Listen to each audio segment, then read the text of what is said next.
Hey everybody, welcome back to the channel. As always, it is very good to have you here. I am having a really great day today, which is I am absolutely grateful for, especially considering like last week was bad. But yeah, it was funny. I got to tell you guys about a really funny conversation that I had with my boss the other day. Really cool boss. He's got a good sense of humor, you know. So him and I razz each other sometimes. It's just out of fun, you know. He was sitting there. We were talking about something. And I was talking about hitchhiking. And I was just like, "Are you kidding me?" I go. I look scary. Nobody's going to pick me up. And he was just like, "Oh, well, what the hell is wrong with me?" I just went,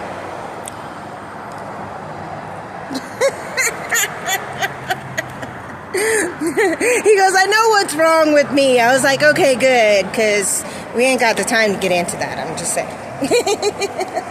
So, but it's really nice to have surrounded myself with people who have the sense of humors like that, because you know, I've got a very dark sense of humor sometimes. I mean, which is understandable. I mean, it's kind of one of my coping mechanisms, honestly. So, but I wanted to also bring up, I've had many of my really good friends have been losing people a lot lately, and it's been really rough on them, which is absolutely understandable. One of them, it was a abusive step-parent, and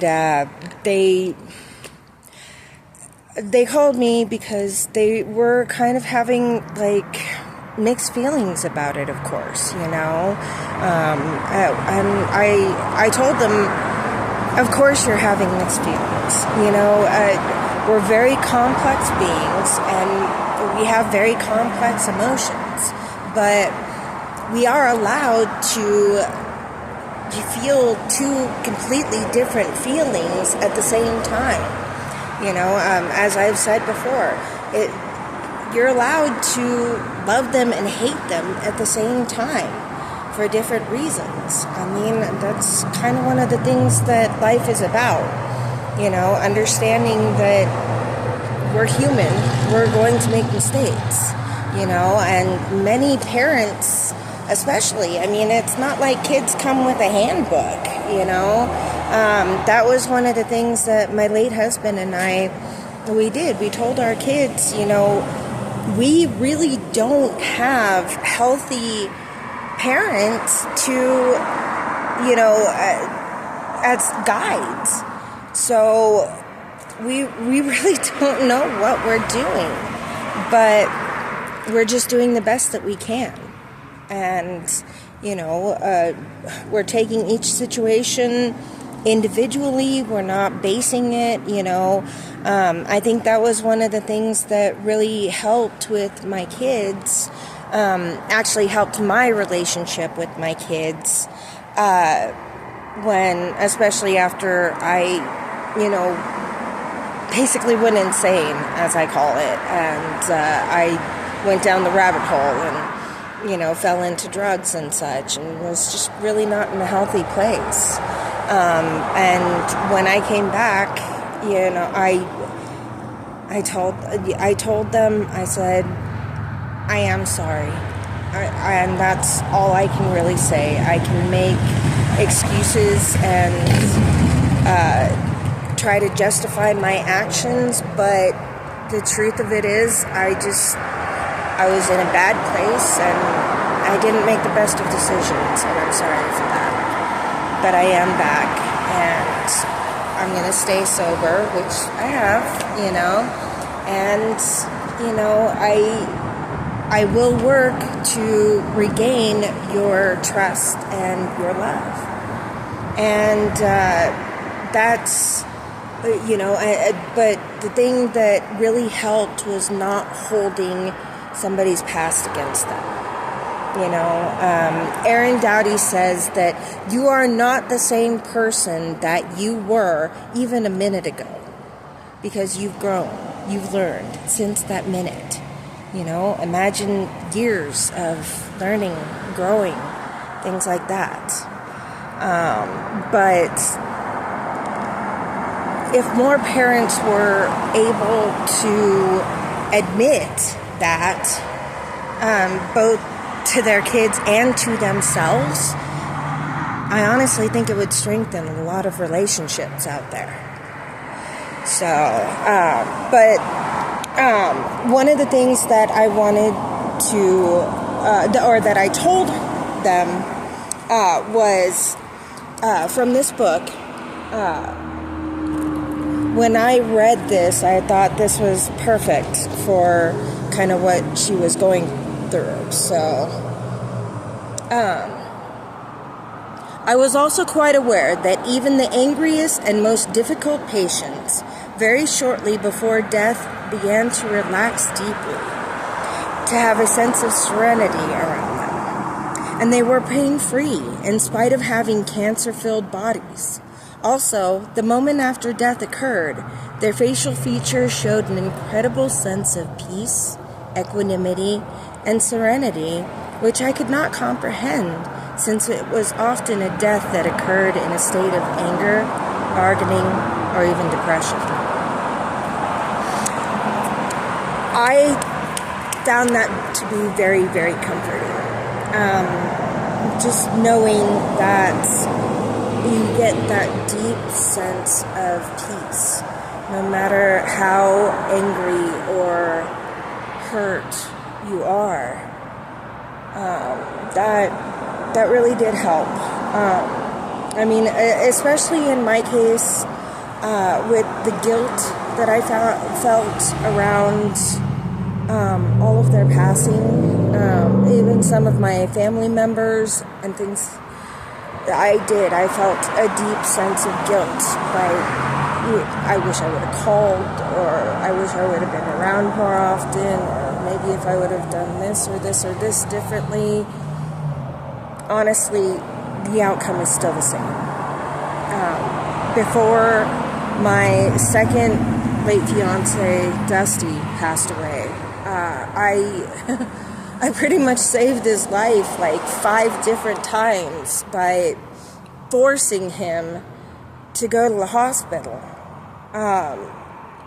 Just because I felt like he might be having another heart attack. So, I did. I saved his life 5 different times before he actually passed away.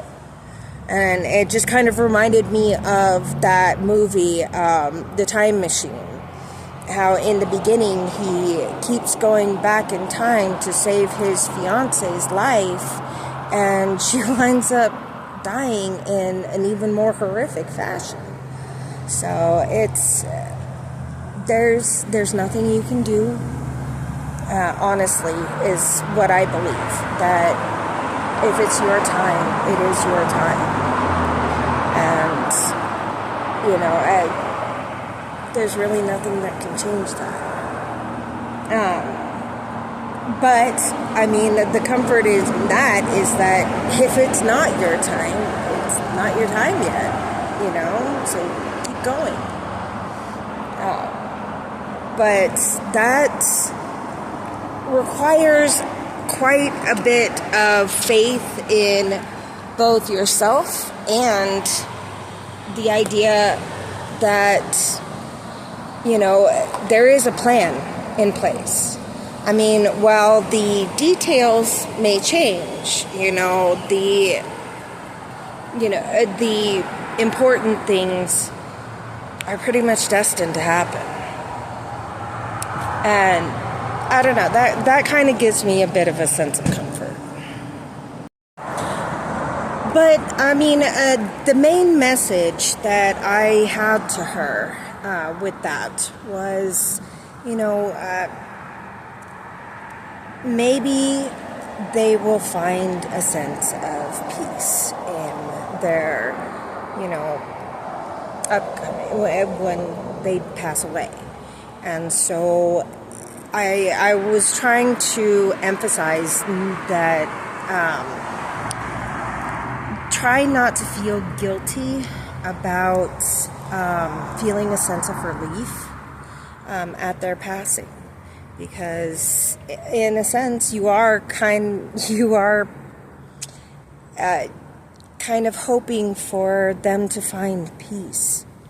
And maybe in death they can find the peace that they never really seem to find in life, you know?